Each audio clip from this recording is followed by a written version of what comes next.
झारखंड में अब तक सड़कों पर गोलीबारी, हत्या जैसी घटनाएं सामने आ रही थी, मगर अब झारखंड में जेल के अंदर भी हत्या जैसे गंभीर अपराध होने लगे। हम बात कर रहे हैं बीते 3 दिसंबर को गैंगस्टर अमन सिंह की हत्या के बारे में। धनबाद मंडल कारा के अंदर उन्हें 5 गोलियों से भून दिया गया।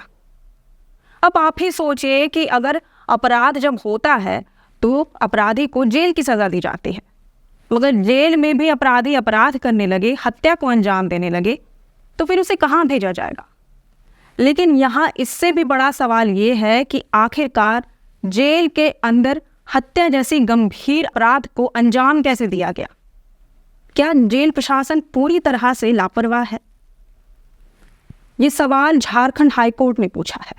झारखंड हाईकोर्ट ने मामले की गंभीरता को देखते हुए इस पर स्वतः संज्ञान लिया है और राज्य सरकार से सवाल पूछा है कि आखिरकार फायर आर्म्स को जेल के अंदर कैसे जगह मिल गई।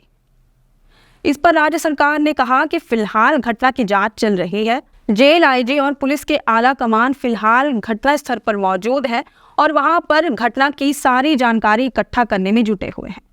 जब तक जेल आईजी के द्वारा रिपोर्ट पेश नहीं की जाती, तब तक इस बारे में कुछ नहीं कहा जा सकता है, न ही जवाब दाखिल किया जा सकता है।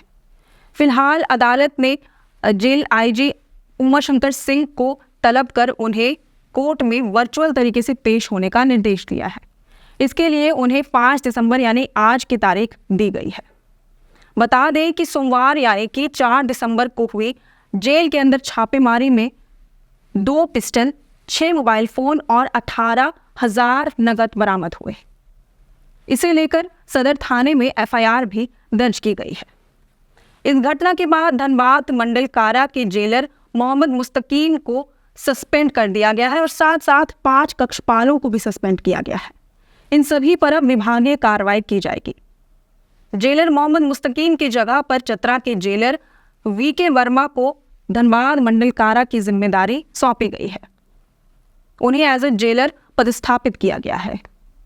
इसके साथ ही दूसरे जेलों के 7 कक्षपालों को भी धनबाद मंडल कारा भेजा गया है। आपको ये भी बता दें कि जेल के अंदर कैदियों की आपसी रंजिश को देखते हुए कैदियों को अलग अलग सेल में भेज दिया गया है। साथ ही 23 कैदियों को दूसरे जेलों में भेजने का निर्देश जारी किया गया है। अब आते हैं मामले के खुलासे की तरफ। बताया जा रहा है कि ये पूरा मामला, इस पूरी घटना को बहुत ही नाटकीय तरीके से अंजाम दिया गया। गैंगस्टर अमन सिंह की हत्या किसी बड़े अपराधी ने नहीं बल्कि एक छोटे मोटे बाइक चोर ने की। इस अपराधी का नाम सुंदर महतो है, जो बोकारो के तेलो गांव का रहने वाला है। बीते 23 नवंबर को उसे बाइक चोरी के अपराध में जेल भेजा गया, मगर उसने अमन सिंह की हत्या क्यों की? क्या उसे अमन सिंह की हत्या करने के लिए ही जानबूझकर जेल के अंदर भेजा गया? उसे जानबूझकर यह अपराध कराया गया? क्योंकि गैंगस्टर अमन सिंह की हत्या कोई आम घटना तो नहीं है। अरे भाई, जिस गैंगस्टर ने जेल में रहते हुए पूरे देश भर में अपना आतंक कायम रखा हो, उसे जेल के अंदर ही गोलियों से भून डालना क्या कोई आम घटना है? बिल्कुल नहीं। पुलिस भी इस बात को पता लगाने में जुट गई है कि आखिरकार सुंदर महतो के अमन सिंह से कोई निजी दुश्मनी थी या फिर वह किसी के इशारे पर काम कर रहा था। वहीं इस मामले में सतीश सिंह हत्याकांड के 2 आरोपी सतीश साव उर्फ गांधी और अमर रवाने का भी नाम सामने आया है। इससे आशंका जताई जा रही है कि ये एक बड़ी साजिश के तहत इस घटना को अंजाम दिया गया। अमन सिंह की हत्या एक बड़ी साजिश और बहुत ही सुनियोजित तरीके से अंजाम दी गई है। बहुत मुमकिन है कि शूटरों को ये मालूम था पहले से ही कि वे पकड़े जाएंगे। आखिरकार जेल के अंदर 172 सीसीटीवी कैमरे किस काम के, मगर फिर भी उन्होंने इस घटना को अंजाम दिया। इससे ये सवाल खड़े होने लगे हैं कि आखिरकार जेल के अंदर इन अपराधियों को संरक्षण कौन दे रहा है? अमन सिंह की हत्या का असली आरोपी कौन है? और तो और जब जिला प्रशासन की ओर से कुछ 8 दिन पहले ही जेल में छापेमारी हुई, तो भी फायर आर्म्स उनकी नजरों से धोखा कैसे खा गए?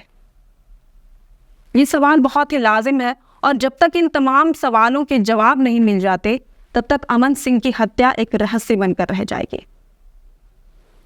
और तो और जेल प्रशासन और राज्य सरकार के ऊपर सवाल भी खड़ा होते रहेंगे। अब आप हमें कमेंट कर ये ज़रूर बताएं कि क्या इसका असर 2024 के इलेक्शन पे भी पड़ेगा। अगर आपको ये वीडियो पसंद आया हो तो इसे ज़रूर से लाइक और शेयर करें।